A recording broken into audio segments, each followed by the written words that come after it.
नमस्कार। आप देख रहे हैं गढ़ आवाज। मैं हूं महावीर सिंह रमन आपके साथ। और जैसा कि कोटद्वार की जनता जानती है कि इस वक्त कोटद्वार नगर निगम के चुनाव की सरगर्मियां लगातार बाजार में गर्म हैं और जितने भी उम्मीदवार हैं 40 वार्ड से और मेयर प्रत्याशी तो सबके सब जो है कि अपने भविष्य का आजमाने का प्रयासरत लगे हुए हैं। जी हाँ, तो इस वक्त हम पहुंचे हैं भारतीय जनता पार्टी के जिला कार्यालय में और जिला कार्यालय में हमारे साथ इस वक्त जुड़े हैं एक युवा कर्मठ और पार्टी के लिए जुझारू नेता के रूप में। और कहता हूं कि वीरेंद्र रावत जी जो आपदा के टाइम पे उन्होंने कोटद्वार में जनता के बीच रहकर बहुत कार्य किया है। मेरे हर बात ही अभी जो एक डिबेट हमने करी थी उसमें हमने एक स्पष्ट कहा था कि भारतीय जनता पार्टी के युवा जिलाध्यक्ष वीरेंद्र रावत की कार्यकाल में चुनाव में विधायक और एक लोकसभा चुनाव हुआ, दोनों में जो है कि विजय हासिल की थी। लेकिन वो पार्टी अब क्या आंकलन करती है ये जो है कि पार्टी पे डिपेंड करता है। लेकिन हमारा आंकलन ये था कि कहीं ना कहीं वीरेंद्र रावत जी जो है कि इस वक्त मेयर पद के प्रबल दावेदार थे और प्रत्याशी होना चाहिए था। बहरहाल जो पार्टी का हाईकमान का निर्णय होता है वही सर्वमान्य होता है। तो आइए वीरेंद्र रावत जी का हम स्वागत करते हैं गढ़ आवाज में। धन्यवाद गढ़ आवाज का कि आप लगातार जनता के सरोकारों से जुड़े रहते हैं। आपको नववर्ष की बहुत बहुत शुभकामनाएं और चुनावी माहौल है। रावत जी ये बताइए, इस वक्त जो है बाजार में लगातार जो है कि चर्चाएं हैं कि भारतीय जनता पार्टी ने जो प्रत्याशी इस समय चुनाव मैदान में उतारे हैं, उससे पहले कई युवा यहाँ पर जो है कि तैयारी में थे, आप भी तैयारी में थे। देश जा रहा है कि कहीं ना कहीं जो है कि नाराजगी।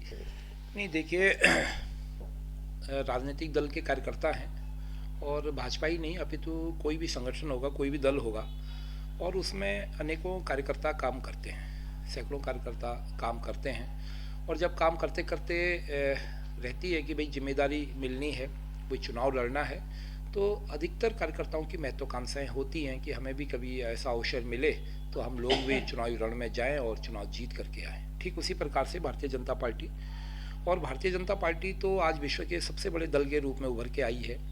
आज पॉजिटिव चल रहा है सब कुछ भारतीय जनता पार्टी के कार्यों को लेकर के। आज कोई ऐसा चुनाव नहीं है जिसमें हम लोग जीत करके नहीं आ रहे हैं। तो जब ऐसा अनुकूल परिस्थितियां भी होती हैं तो निश्चित रूप से जिन कार्यकर्ताओं ने रात दिन मेहनत की है, पार्टी को सींचते सींचते आज यहाँ तक पहुँचाया है, तो मन में एक इच्छा रहती है कि हमको भी पार्टी को अवसर देना चाहिए और जब देती है तो फिर चुनाव लड़ते हैं। लेकिन ये एक पार्ट का एक हिस्सा है। उसके बाद जब ये प्रक्रिया हमारे यहाँ एक लोकतंत्र के तरीके से प्रक्रिया से चुनाव की प्रक्रियाएं भी होती हैं। जब चुनाव का चल रहा था सब कुछ इस बीच में, तो उस समय सारी चीज़ों को लेकर के कार्यकर्ताओं से पूछताछ हो करके, सर्वे रिपोर्ट को लेकर के, और ये सारी चीज़ें जब हुई उसके बाद भी चीज़ें तय होनी थी। लेकिन इस सब के बाद जब पार्टी ने टिकट तय कर लिया है तो उसके बाद सारे कार्यकर्ता एकजुट होकर के जो हमारा प्रत्याशी तय हुआ है मेयर के लिए, प्लस 40 पार्षद जो हमारे 40 वार्ड है उनके पार्षदों के जो नाम तय कर दिए हैं पार्टी ने, उसके बाद सबको एकजुट होकर के लगना है। और लग शुरू हो गए हैं लगभग सभी कार्यकर्ता। कल तक नाम वापसी की भी जो प्रक्रिया थी वो हो चुकी है। तो अधिकतर जगह हम लोगों ने, एक पार्टी जिलाध्यक्ष होने के नाते मैंने और मेरे जितने भी और सीनियर नेता इस पार्टी में थे, सब ने प्रयास किया। और प्रयास करते करते हमने जितनी कोशिश हो सकती थी, जितने हमारे लोग नाराज़ थे या चुनाव लड़ना चाह रहे थे, उन सबसे बातचीत करी और उन लोगों ने वापस भी ले लिया। तो ऐसे ही हमारी प्रक्रिया चलती रहती है। आज कितने आश्वस्त रहेंगे कि जो तीसरा इंजन जोड़ने की बात चल रही है, कोटद्वार नगर निगम जो जिसको तीसरा इंजन माना जा रहा है, कि वो इंजन जोड़ने की ओर है? देखिए, मुझसे ज़्यादा आपको इस समय जानकारी है कि आज जो कोटद्वार में माहौल बना हुआ है, विपक्ष पूरी रूप से टूट चुका है और कहीं भी विपक्ष दिखाई नहीं दे रहा है। आज हमारे जो प्रत्याशी हैं और भारतीय जनता पार्टी का जो संगठन का कार्य है, उस कार्य के बूते पे आज एक तरफा चुनाव जा रहा है, विपक्ष कहीं पे दिखाई नहीं दे रहा है। और जहाँ तक आपको भी ज़्यादा जानकारी होगी कि कांग्रेस एक बहुत विपक्ष की भूमिका में यहाँ पे रहती थी हमेशा, पूर्व में उनके मेयर थे यहाँ पे। लेकिन वर्तमान जो परिस्थितियाँ दिख रही हैं तो आपसी उनका सामंजस्य ठीक नहीं है, जो देखने को मिल रहा है। जब नामांकन हुआ था वहाँ पर उनके प्रत्याशी का, तो वहाँ पे पूर्व जो मंत्री हैं, जो पूर्व प्रत्याशी रहे, उनके मेयर रही हैं, वो दोनों लोग उसमें उपस्थित नहीं थे। और एक बहुत बड़ा धड़ा जो सुरेंद्र सिंह नेगी जी जो उनके मंत्री हैं, उनके लोग उनके साथ दिखाई नहीं दे रहे। तो स्वाभाविक रूप से जब ऐसी फूट कांग्रेस में पड़ी हुई है तो वो कहीं भी ठीक होने वाला नहीं है। दूसरी तरफ आप भारतीय जनता पार्टी को देखिए, आपने स्वाभाविक रूप से कहा था कि वीरेंद्र रावत मैं जिलाध्यक्ष हूँ और मैं भी एक दावेदार था।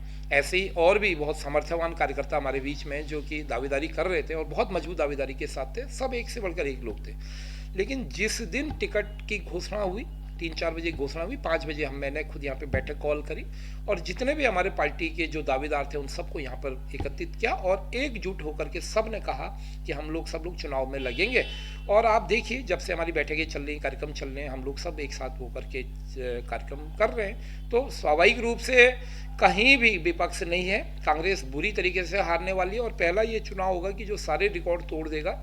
मैं आपको विश्वास दिला सकता हूं कि कोटद्वार में हम लोग इससे पहले इतनी बड़ी जीत नहीं होगी जितनी बड़ी जीत से हम लोग इस बार जीतने वाले हैं। वीरेंद्र रावत जी ने एक विधायक और एक सांसद अपने जिलाध्यक्ष कार्यकाल में, और बहुत बड़ा रोल होता है जिलाध्यक्ष का संगठन का, कि अगर वो ऐसे उम्मीदवार जितवा के देते हैं तो निश्चित रूप से ये तीसरा इंजन का जो उम्मीदवार है ये भी जीत के जाएगा। लेकिन रावत जी, जो कोटद्वार की जन समस्याएं हैं जिनको लेकर के लगातार जो है कि बातें होती रहती है और लोग त्रस्त भी हैं कर जो है कि हमारे सड़कों पे हैं, कई दुर्घटनाएं घटती हैं, बंदरों से लोग बड़े परेशान हैं, साफ सफाई से, ट्रेचिंग ग्राउंड के लिए यहाँ पर बड़ी दिक्कत है। साथ ही जो है कि जितने शौचालय अपने क्षेत्र में नगर निगम ने बनाए थे सबकी हालत बहुत ज़्यादा जो है कि बेकार हो चुकी है और कहीं ना कहीं जो है कि लोगों को इन चीज़ों का, जो कि ये मूलभूत चीज़ें हैं, ये होनी ज़रूरी है। तो क्या आप अगर आते हैं तो इसके बाद सबसे प्राथमिकता क्या रहेगी?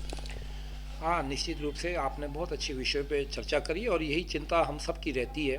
क्योंकि पूर्व में यहाँ पर कांग्रेस के मेयर थे तो हम सब लोग प्रयास करते थे कि किसी भी तरीके से एक सामंजस्य बने, लेकिन वो हो नहीं पाया। लेकिन अब उम्मीद और आशाएं हैं, क्योंकि भारतीय जनता पार्टी की सरकार केंद्र में है, भारतीय जनता पार्टी की सरकार प्रदेश में है और इस बार हम निगमों में भी हमारी सरकार आने वाली है, हमारे मेयर भी होंगे, हमारे पार्षद भी होंगे। तो ये जो मूलभूत समस्याएं इस नगर की थी, कोटद्वार की, आप आने वाले समय में जब आप दूसरा इंटरव्यू आप लेंगे हमारा, तो मैं आपको विश्वास दिला रहा हूँ कि जैसे ही हमारे प्रत्याशी यहाँ पे जीत के आएंगे तो ये जो मूल समस्या है, जैसे आपने कहा कि स्वच्छता को लेकर के देखने को मिलता है कि हमारा जो कोटद्वार के चौराहे हैं वहाँ पे कूड़े के ढेर आज से दिखने को मिलते थे। उससे चाहे वो सांड वाली जो प्रॉब्लम, बहुत बड़ी प्रॉब्लम है कि जगह जगह पे गाय और सांड रहते हैं।